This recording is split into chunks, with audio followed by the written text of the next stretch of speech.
I have a 13-year-old son who's now playing football, and I kind of had the same conversation that my father had with me. I said, hey, Joel, football is great in that it's got positions for big guys who are slow and for little guys who are fast. Unfortunately, you're little and you're slow, and so there's not a ton of great opportunities for you. But if you work really hard, you can do something. I explained to him, I said, hey, we all have a series of dials or knobs that we have access to. We have the speed, the strength, the size knobs. And those knobs, you can turn them, but you can just barely turn them really slowly over months and years.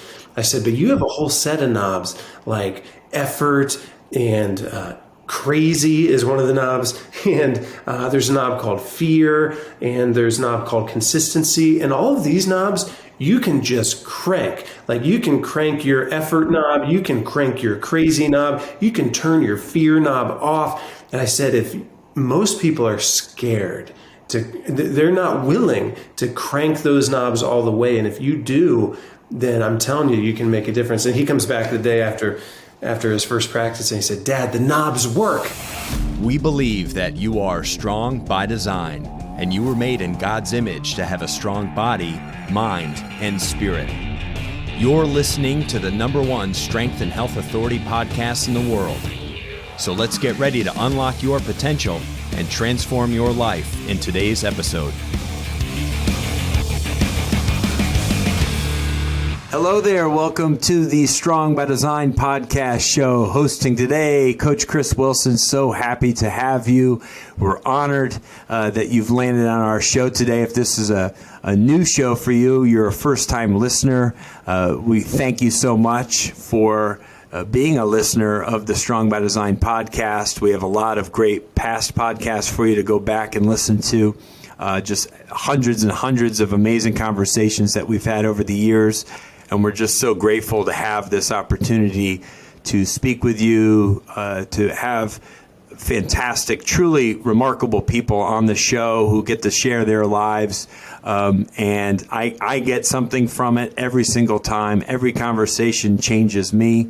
And I know it'll do the same for you. If you're a past listener of the show, great to have you back. You're part of the Strong by Design family. Thank you so much. All we ask of you is just one thing. When you're done listening to this episode of the Strong by Design podcast, that you share it with just one person. That would mean so much to us. Somebody in your life who could benefit from the message today, the things that we talk about that really can be life-changing and can really help somebody move the needle in their life, maybe change the direction of their life, the trajectory of their life. And because I know the words today from our very special guest can do that for you. So please share this episode with someone who could benefit. We thank you so much. So why is today's message a bit different and better than maybe what you're used to hearing in the world today, especially today? Because today's message is of hope and of positivity, and that actually doing the right thing in your life and not having to make the mistakes that many people make and end up learning from. Like, you don't have to make those mistakes. You can actually do the right things, and the life that you dream of can be yours by following the standing your ground and following a straight line to get to where you want to be, okay? Because the common things that a lot of us hear in life is, oh, don't make this mistake like I did. Listen and learn from me because I messed up big time by doing this, that, or the other. Stop this, don't do that, because those kind of comments that we hear around us all the time, and it's coming from a good place. These are people trying to help us. Typically younger people, right? Help younger people. Oh, don't do this because this is where it led me. Well, what about the person who actually did stand their ground and can speak from the experience about making good decisions in their life and how the outcomes of those good decisions brought them great success, regardless of how popular those decisions maybe were in the moment and the consequences of making those good decisions in the moment? Our guest today is an ordinary man with a pretty extraordinary story. and that he's shared with young people all over the United States, well over half a million to almost 1 million young people in middle schools and high schools all around the country. And he's also doing some amazing stuff now, currently in his life, that we're going to get to and share more about later in this podcast. So, Strong by Design audience, please meet our very special guest today, Mr. Joel Penton. Joel, it's great to have you on the show today.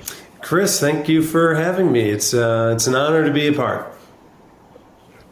Well, thank you. I want to tell the listeners, because I'm a huge football guy. In fact, how funny, I didn't even realize this, swear to God. This is my football mug. On Sunday, we watch football, which is, that's the mug I had right here. And we're getting ready for football season. So when this airs, we will be full bore into football season, but we're recording this right on the onset of football starting. I want to tell you a little bit about Joel, because I always like this. As growing up my whole life playing football, being an athlete, I'm always drawn to people like of similar backgrounds and similar stories. But Joel's is really extra special. He's a graduate of The Ohio State University. He played 5 years of football for the Buckeyes. He was a member of 3 Big Ten championship teams and a member of a national championship team, and a 4-time academic All Big Ten selection, which all by itself is pretty remarkable. In his senior year, he actually received the very prestigious Werfel Trophy, which is known as the Humanitarian Heisman. So this is really almost above and beyond just, it's off the field excellence, right? It's not just what he did when he was on the field. If you're playing football for Ohio State, you're a hell of a good football player. But he was also doing a lot of stuff and changing lives as a young person off the field, which I think is so awesome. The trophy is a national award that recognizes one college football player, just one, in the entire country, who best combines exemplary community service with athletic and academic achievement.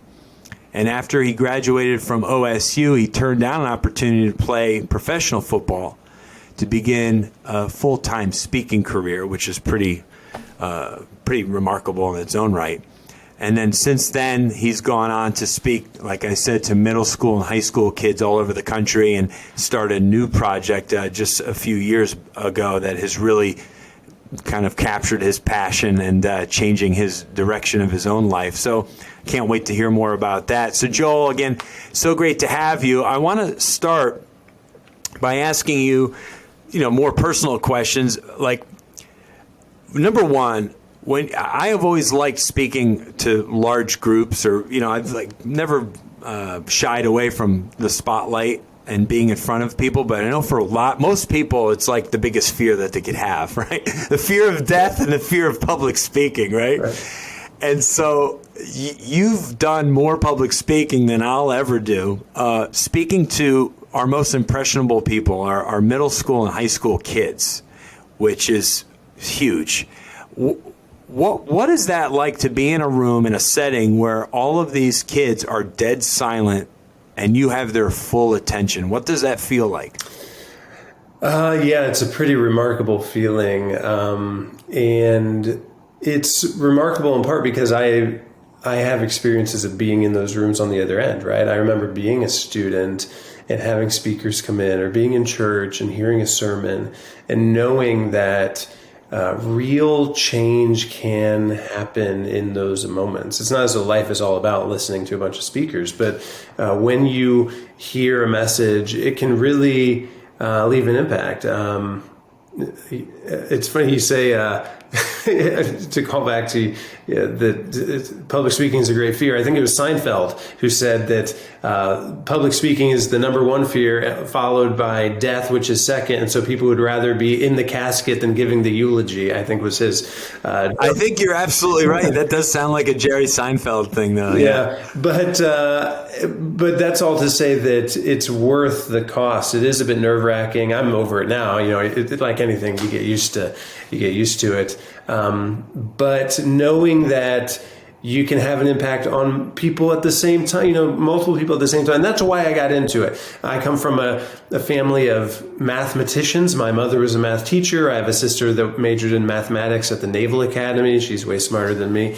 But for me, when I actually came to faith was the big thing for me, becoming a Christian. I would just share with anybody I could talk to. But I thought, boy, if I could get up in front of people and I could, hit more, 2 birds with one stone, 10 birds with one stone, or a room of 100 or 1,000 people, then why not? It's just math at that point. Right. And in a world where, obviously in the public school system, where that's where you kind of became known, right? You were a speaker that went to public schools. We're talking to kids from 11 years old up till 18. And being a real big influence, it's an inspiration or motivational speaker for these kids. But you're speaking to largely a secular audience in most cases, right? I mean, but being a guy who's got a strong faith and Christian upbringing and Christian belief system, how did that go over? I mean, obviously you can't make that kind of your that's your foundation, but it's not something that you're necessarily vocalizing in what you're speaking principles that are based on your beliefs, but not in a way that's like has a religious tone to it. So how did you make that work? Well, we actually built a strategy that would enable us to take advantage of that amazing opportunity of being in front of the entire school. To back up, I started speaking when I was in high school. Actually, as a 17-year-old is when I was first asked to preach a sermon to fill in for my pastor.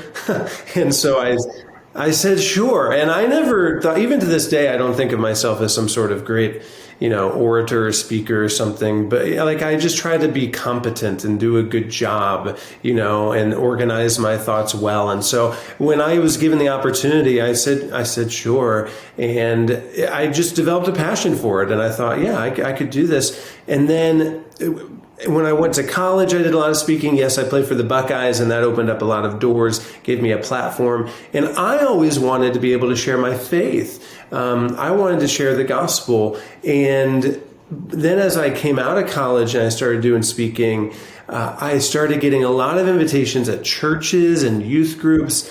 And yes, those gave me the opportunity to share my faith. However, I was sharing my faith with people who had already heard the message and if they weren't bringing me in to speak, they would bring in another Christian speaker. And so I thought, how can I get to people who maybe haven't heard the gospel, who most need this message? And at the same time, I had been getting invited to speak at public schools, public high schools and middle schools. And so a friend of mine and I developed a strategy that isn't totally unique. There's other people that have done this, but we did a daytime school assembly on character. And like you said, I wasn't able to share the gospel, to speak about my faith during that daytime school assembly. But I would try to do a great job and deliver what the school was looking for in terms of a character education message about commitment and making the right decisions. And, we tried to really do well. But then we would also have an event in the evening where we would invite the students to come back when it was after hours, optional. We'd work with churches and the Fellowship of Christian Athletes and that type of thing. And we'd hold it at the school, but then I'd be free to be very open. And I could essentially, having already spoken to the students for something like an hour that day, I could come out and just get to the point, and I could say, hey, you heard my story earlier today. Here's the part of my story I wasn't able to share because it was during the school day, but that's why I'm glad you're here tonight. Let me tell you about Jesus. And I would have that opportunity in the evening. Wow. That's pretty fantastic. And I grew up, and ever since I can remember, I was part of the church. My parents were rooted in a local church, Episcopalian church, and it was a great church, very loving church, great pastor, amazing man that was there my whole childhood, and from baptism up through youth groups and taking trips to go help people and after hurricanes and building homes and stuff and doing all kinds of great stuff and having fun.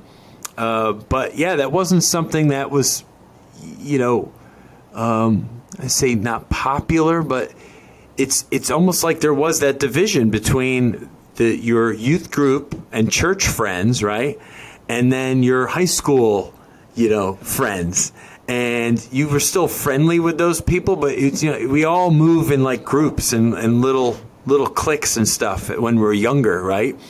And there's this separation of everything, of church and state, and but when you're able to bring those worlds together, as you've done, where you're just speaking truth to people, and your messaging is biblical, but you can talk about those things without even bringing up the Bible, which is so great, because the truth is we can see it and talk about it in different ways.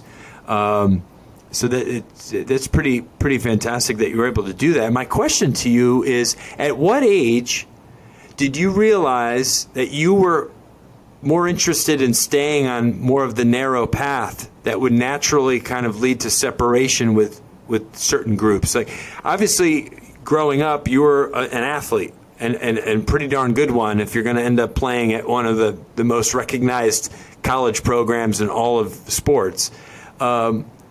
So what was that like? Obviously, you probably had some interesting difficulties there.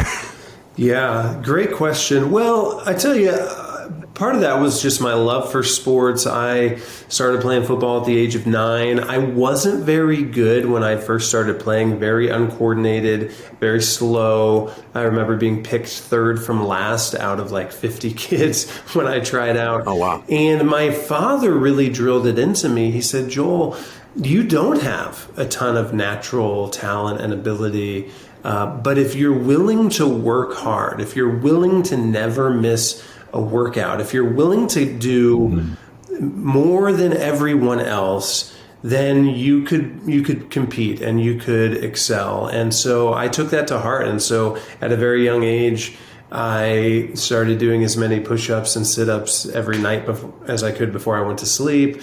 I never missed a workout. I'd ask the coach, when, if there was a week off or something because of vacation or spring break or something, I would ask the coach to give me workouts to do when I was away. And it wasn't, not that that's that, notable, but I just knew that I would have to do that if I wanted to be able to excel. I didn't have the natural ability. And I had a group of friends as well who were somewhat like-minded, some guys in the school that we just kind of agreed we were going to do the right thing, because we just made some observations, right? We saw guys older than us who had great talent, great ability, but then would get mixed up in the wrong decisions and then would begin to fail. And we really wanted to do our best. And so we said we were going to kind of hold each other accountable, and we were going to continue to work hard. And that kind of, that's part of the story I actually share with students, is that group held together until our junior year. And that's,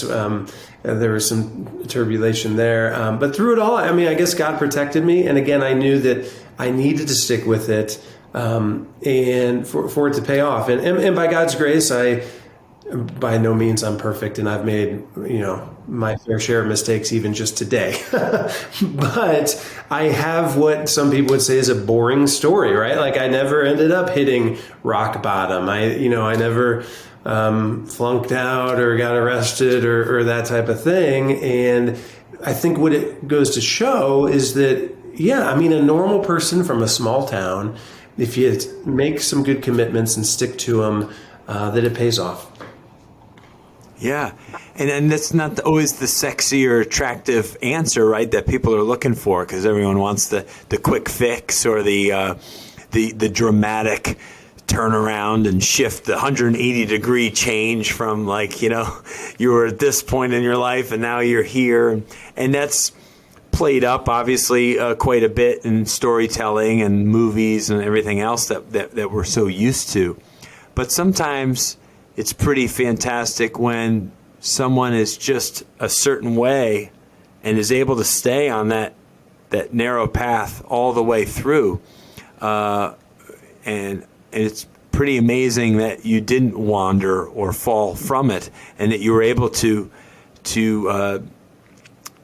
have that inner strength, really, to maintain.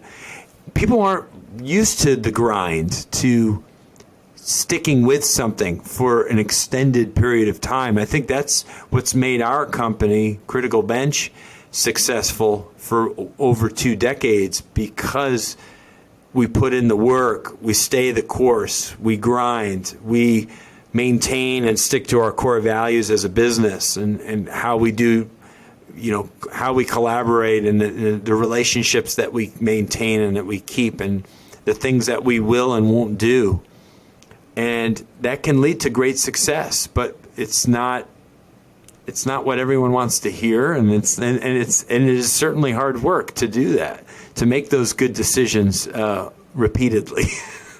Because to kind of, not to say that we don't fail, we do. We fail plenty of times, and just like you said, I'm far from perfect. I make mistakes every single day, but I'm thankful that I have a compass to help keep me pointed at north, and to know what's good from what's bad, and to try and work towards that.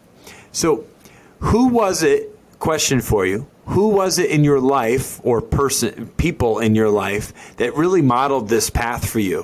Whether that's parents or coaches or mentors of some kind. Who are the people that you really, besides your accountability, your friends that you were accountable to? There had to be some other guide. Who was the Obi-Wan in your life growing up? Yeah, great question. Well, I think I had several. I would have to first mention my father. I have a great father who is a very good man, who I got to witness living a life of consistency, a life of hard work. I mean, he says self-deprecating things all the time about how, God didn't give him very many talents or very many gifts, but he knows how to put in a hard day's work. And he even I remember him telling me, I kind of alluded to it, but when I was getting into sports, he said, Joel, you're a lot like me, in that you love playing sports, but you have exactly zero talent to do it. And, but what I saw, thanks, Dad. but what I saw in him was that a life of just consistency and doing the right thing and living honorably, that is what I wanted to emulate. I had plenty of interactions with people that would, go off the rails, or and that just it wasn't nearly as attractive to me as a man like my father, who was a good family man, who went to work and put in his time and was out in the yard playing catch with me. And so he was a great guide. And I felt a very high level of responsibility that I needed to respond to that faithfulness to me, that I needed to be faithful and responsible. And there were never it was never said to me, hey, you need to make sure you get straight A's and you need to make sure you get a college football scholarship or something. But I almost felt like it was my responsibility, because I had been given so much that I didn't have any real excuse for not showing up and putting in the effort. And so him, and then I had so many great coaches along the line. I had a wrestling coach that said, most people just don't know how far they can push their bodies. They live their whole lives not realizing how far they can push themselves. And in being a wrestler, it was very influential to me that I realized, you can really push yourself. And I even had this conversation with my son. I have a 13-year-old son who's now playing football, and I kind of had the same conversation that my father had with me. I said, hey, Joel, I'm Joel Jr., he's Joel the third. I said, Joel, football is great in that it's got positions for big guys who are slow and for little guys who are fast. Unfortunately, you're little and you're slow. And so there's not a ton of great opportunities for you. But if you work really hard, you can do something. I explained to him, I said, hey, we all have a series of dials or knobs that we have access to. We have the speed, the strength, the size knobs. We have, and those knobs, you can turn them, but you can just barely turn them really slowly over months and years. I said, but you have a whole set of knobs like effort and crazy is one of the knobs. And there's a knob called fear, and there's a knob called consistency. And all of these knobs, you can just crank. Like you can crank your effort knob, you can crank your crazy knob, you can turn your fear knob off. And I said, if most people are scared they're not willing to crank those knobs all the way. And if you do, then I'm telling you, you can make a difference. And he comes back the day after his first practice and he said, Dad, the knobs work. But I'm getting a little off your question, but I think that I had coaches and my father kind of instilled those kind of principles in me. Yeah. And we never forget those coaches or the impact of our parents. I think people today have really not given parents enough credit in terms of their influence.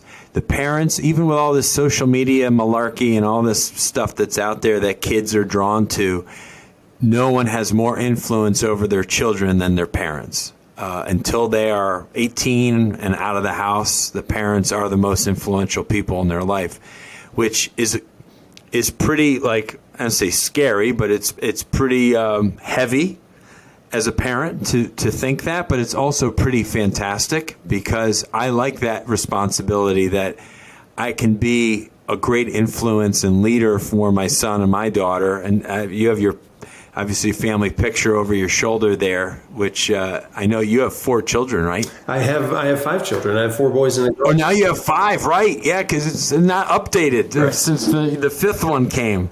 So, which is fantastic. You got a big old Brady Bunch going on. That's right. Wow, that's amazing. So it's a great responsibility, but it's also really, it feels terrific to have that responsibility and to know that you have all these years to teach and love on and guide these little people to have their own amazing life and journeys, and to not get in the way of that, but to really help them kind of tap into their greatness with all of the knobs. I love that. I don't know that I've heard that before, but I really love that, how that can apply, because every kid will understand that. And I know there's a lot of kids that don't feel like they have a lot of control over certain areas of their life, but there are certain ones, like you said, like consistency and effort and fear and all these things that they have massive control over. And so that's so great. I love that takeaway for all of the parents listening. Do the knobs. Talk to your kids about the knobs. I love it. Another question for you, Joel, just in terms of, like, you hit obviously a very high level of achievement with your college experience, and you kind of are at, so you're in your early 20s at this point, and you have decisions to make, right? As to, like, what's my life look like over the next 5 to 10 years? How hard was it, maybe it wasn't, for you to make a decision to not invest time and resources and effort into more football, but to pursue a career of speaking and really giving of yourself to young people? Yeah, great question. It wasn't very hard for me to make that decision. It's what I really wanted to do. I had played a lot of football. I had, all the way through college, and I didn't have any major injuries, but I was feeling it in my body, feeling it in my neck and in my shoulders. And I wasn't a marquee player at Ohio State. I was a 4-year letterman. I started some games. I did get some NFL looks. I played in an all-star game. So I likely would have signed with a team. However, I wasn't going to be a top 3-round draft pick or something. And so it wasn't as though I was walking away from this massive pile of money or something. And I had seen so many, Ohio State, we send a bunch of guys to the NFL every year. And I had seen so many that would go as a latter round draft pick or as signing as a free agent, and maybe they would make it and it would be great. But more often than not, they would bounce around from team to team and make a little bit of money. But honestly, they would just kind of spend a few years of their life bouncing around. And I had a very clear vision for what I wanted to do with my life. And it wasn't necessarily playing football. I wanted to impact others, and I wanted to do it through speaking. And I had developed kind of a reputation as a guy that would speak and do a good job just from the speaking I had done in college. And so I had many opportunities that I could take advantage of right away to from just the platform as an Ohio State Buckeye. And Ohio, Ohio's pretty crazy about Ohio State. The culture is pretty wild. Oh my gosh. And so I knew that I could jump right into speaking. I could start with Ohio, fresh out of college, and that I was on a bit of a clock that I needed to improve and demonstrate that I should be speaking professionally because of my speaking ability instead of simply just because of my platform. That maybe at first people brought me in because I played football, but before long I needed people to bring me in because I was a good speaker who happened to play football. And I wanted to get after that new goal. And so that's what I did. Yeah. And the fact that you said you were doing it like while you were still in high school and doing it through your college experience, you were already pretty warm to this idea and probably knew without a doubt, like that whole last year or two that you were playing, like this is my future, right? Yeah, and it's because I liked it, because I wanted to share my faith with others. I wanted to talk about Jesus. I would go to every church that invited me if I could fit it in my schedule. And so when I remember that and then word spread that I was willing to do that. And so more people would call me. And so when I was graduating, I remember looking in my inbox and saw that, wow, I had 70 outstanding speaking requests from the community. Again, just because word had spread that I would do this and do a decent job. And so I realized I can just hit the ground running and answer these requests and start this career. Wow, that's fantastic. Well, there's not much better than going to a live. I've done virtual stuff, right? We all have the last couple of years, right? Everything became virtual for us for a forced period of time, but there's not much better than going to a live event, a live conference, to feel the energy of the room, the energy of the people in the audience, the energy of the person speaking on stage. Who really has something to say, and how life-changing that can really be. I've been to GLS before, and several other live things, live events. We have one coming up here. Actually, it's just the second annual Florida Faith Leaders Summit here in Orlando, which is just absolutely fantastic.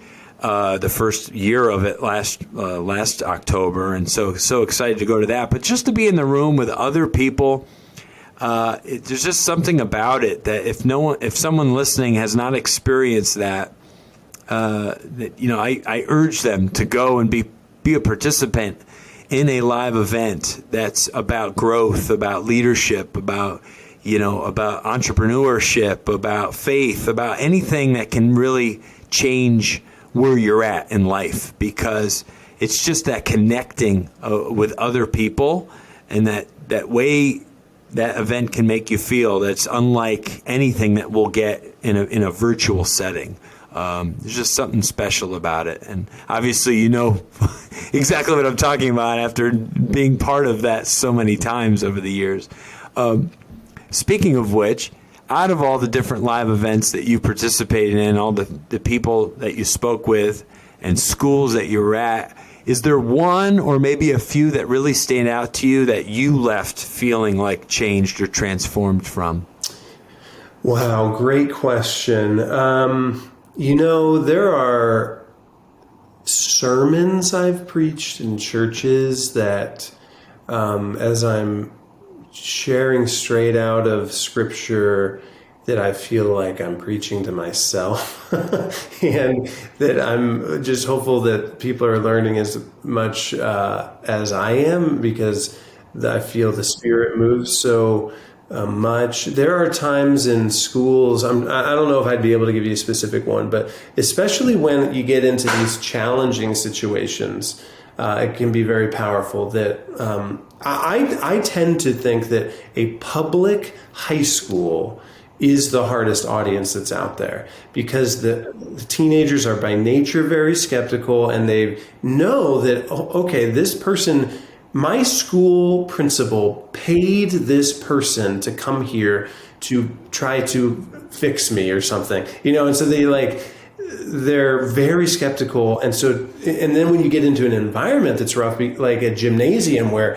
there's stands on this side and there's stands on the other side, and there's maybe stands at the far end, and you're like, how am I supposed to really get the attention of all these people in these different areas who don't even want to be in this room? And to start there, but then to gain the rapport to the point that you get into the presentation, and in a gym of maybe 2,000 students, that you could hear a pin drop as they're waiting to hear what happens as I'm telling the story of being rejected by my closest friends.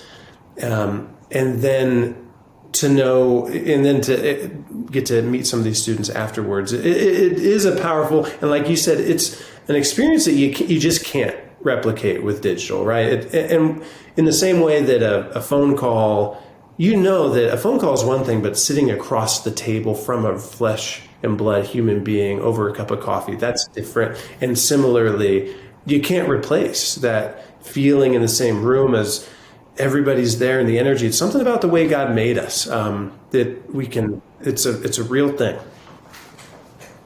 It really is. We are pack animals. As much as we think that we can, survive in isolation, I think most of us really just can't. In fact, I think we're not even close to tapping into our potential when we're isolated from each other. We work much better in groups.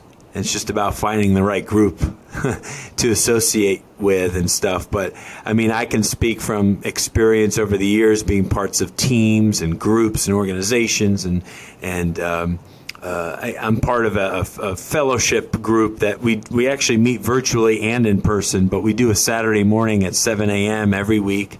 It's a group of guys, about 15 men or so, and anywhere from 5 to 15 of us show up every Saturday morning and just talk about life together for an hour. And I know it's not a cool thing for men to share their feelings, right? But I'm a 46-year-old man. I'm a husband and a father, and I mess up and fail as much as anybody, like I said. But it's great when you're in a group of trusted people that you love, that will listen to you and your story and maybe some issues or challenges, and they'll provide great feedback, and then you can do the same for them. And it's a great thing to be able to have that. And if I didn't, I'd be less of who I am today. Right. And yeah, I think we all need that ability to connect and to network, to be around other people that can help us grow. Yeah. And so I want to know more. You have the shirt on, Lifewise Academy. This is something we talked about briefly before I started recording, about what you're doing in the world now, like where are your passions, and obviously all these years of changing lives of our youth in public schools, middle schools, and high schools, and it's led you to what you're doing today. Please share more about this. Yeah, thank you. Well, like I had said earlier, that I got into speaking because of math, because I was like, why speak to just one person if you can speak to a room?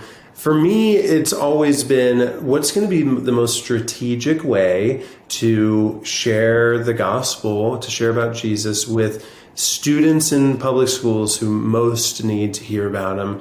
And so for me, for a long time, that was traveling and speaking and being in front of groups, and that seemed very strategic. And in 2018, I learned about something called released time religious instruction.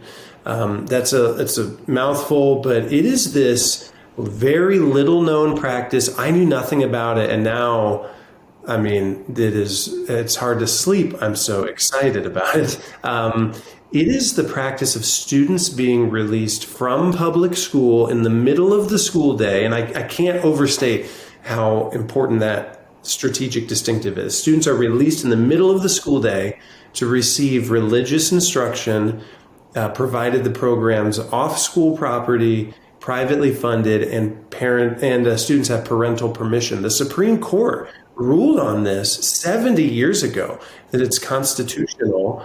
And now 26 states even have laws about it on the books. Ohio has a law about it. Florida has a law about it, that it is laid out. Students can do this, but again, almost no one knows it's possible. I became aware of it because people in my hometown, after I had moved away, they started a program. They bought a house next to the school. They renovated it to classrooms, started holding classes. Only about 30% of people in town attend church.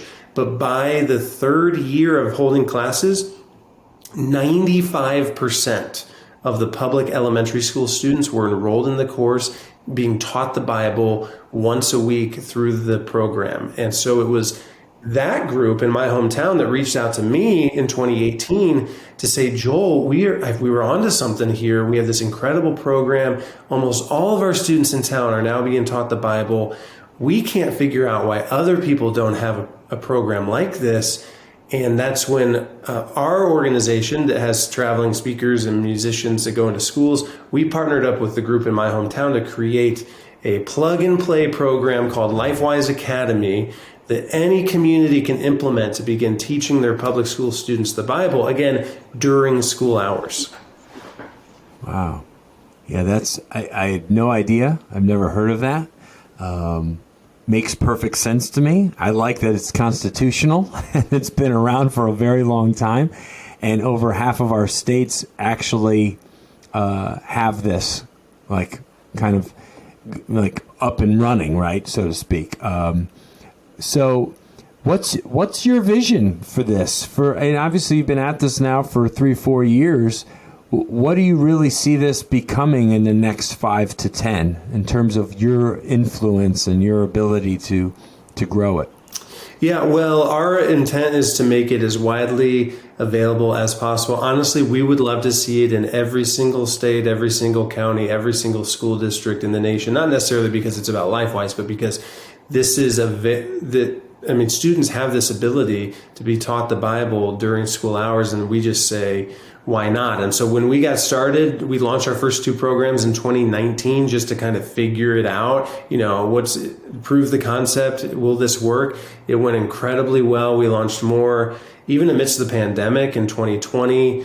This past school year, we served 36 schools across Ohio and into Indiana. And this year, we are going to be in over 120 schools across Ohio, Indiana, Iowa, Pennsylvania. We'll be in Kansas, probably Georgia. And so it is growing really rapidly. We have the impression that it has been this kind of hidden gem, this missed opportunity. We believe it's the greatest missed opportunity to reach the next generation. And 2, did I say A? B? I don't know if I'm on 2 or B, but A, B, 1, 2, it's all the same. A and 2 or 1 and B. The timing is right. That Christians are ready to kind of put denominational differences aside and kind of come together and be unified. And people they feel the culture. They know that we have a crisis of character, that biblical literacy is low, and we need to do something. And this is a great opportunity to do it. Agreed. Yeah, I wanted to touch on that. Obviously, the last 100 years, it seems like we have slowly been pulling God out of just about everything besides the church. And even that's happening, it seems. And people wonder why things are kind of the way they are. And I just feel like, if you've built your houses on sand, eventually those houses are going to sink and fall apart. You have to build things on a strong foundation, and obviously, we've talked about that in past episodes on this show. We are a fitness and health business. That's what we are. It's what I was telling Joel before we started recording. Critical Bench has been around for over 2 decades. We are a fitness and health publishing company, and we are fully online, but we are also a company that's run by Christian men and women. And so we love to be able to infuse our biblical thinking and belief system into our content. And that's why you won't hear us cursing on our YouTube content, or, when we do certain things in the business, it's all grounded in our core values, which one of them is faith, and the other's service, passion, positive attitude, integrity, decisiveness, gratitude. These are things that are all biblically rooted, and when you start pulling that stuff out of things, things start falling apart like a house of cards. And I love what you are able to do with Lifewise, and that this is something that's very real and has the potential, has great growth potential in a culture that's really not going the right way. We all need to learn to listen better and be more loving with each other, and treat each other with respect. And these are all biblical things. There's obviously, you must have some kind of metrics, or what kind of impact has this made to your observable, 3-4 year period here in a certain school? What impact is being felt or made in some of these schools? Yeah, well, I could go on for hours of the stories that we hear. Some really incredible stuff. I mean, I could actually send you a video about a boy named Christian in one of our programs who, as the teacher says, was unfamiliar with even the word Bible. But his mother received the Lifewise flyer and was like, hey, Bible education, it can't hurt. And so she signs the kid up, and soon the kid's coming home. His life's been changed. He's saying, Mom, let's go to church. And she's like, okay. And so then before you know it, the entire family's plugged into church. You have a whole family that's transformed, that she literally on the video says she doesn't even know where their family would be if it hadn't been for this program. And that's what, and it's not about the program, right? It's not about Lifewise. It's not about us, but it is about how the Word of God really does change lives. I mean, the Bible talks about it's that seed that is planted, and it's mysterious, right? But it starts to grow, and it puts down roots, and it starts to sprout and to bloom. And that's what we see happening in lives. We now have some statistics that are starting to come together where, well, one, we have surveys that 90% of teachers, the public school teachers, are seeing an impact and are saying they would love to see Lifewise at other schools. We sent that out to, I think we had over 100 teachers, administrators, and teachers respond. We just had a study done with a school that they took some of the top students who had the most office visits, like teachers for disciplinary reasons sent them to the office. And they compared the kids who were in Lifewise against the kids who were not. And over the course of the year, the kids who were in Lifewise, their trips to the office went down. And the kids who were not in Lifewise, their trips to the office actually went up over the course of the year. And so we're starting to see some of those statistical things. But at the end of the day, we know the Word of God makes a difference. Yeah, well, it does make a difference. Again, it's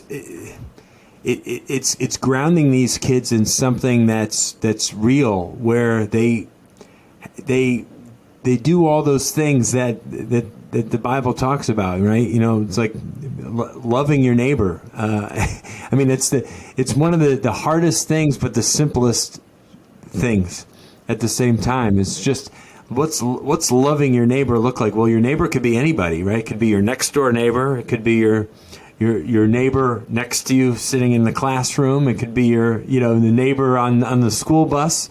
These are all your neighbors. And if you're loving on them and doing the right thing with that one person, that's going to transform them and probably the way they interact and treat other people, right? And it's a ripple effect that's felt, much like this boy who changed his mom's life, changed his family's life, and now they're going to probably, because of their story, they're going to change someone else's life, and it's a compounding effect, and it's just really wonderful, and we need more of that in the world today, and we just are so grateful for you and what you're doing, and obviously your heart's in it,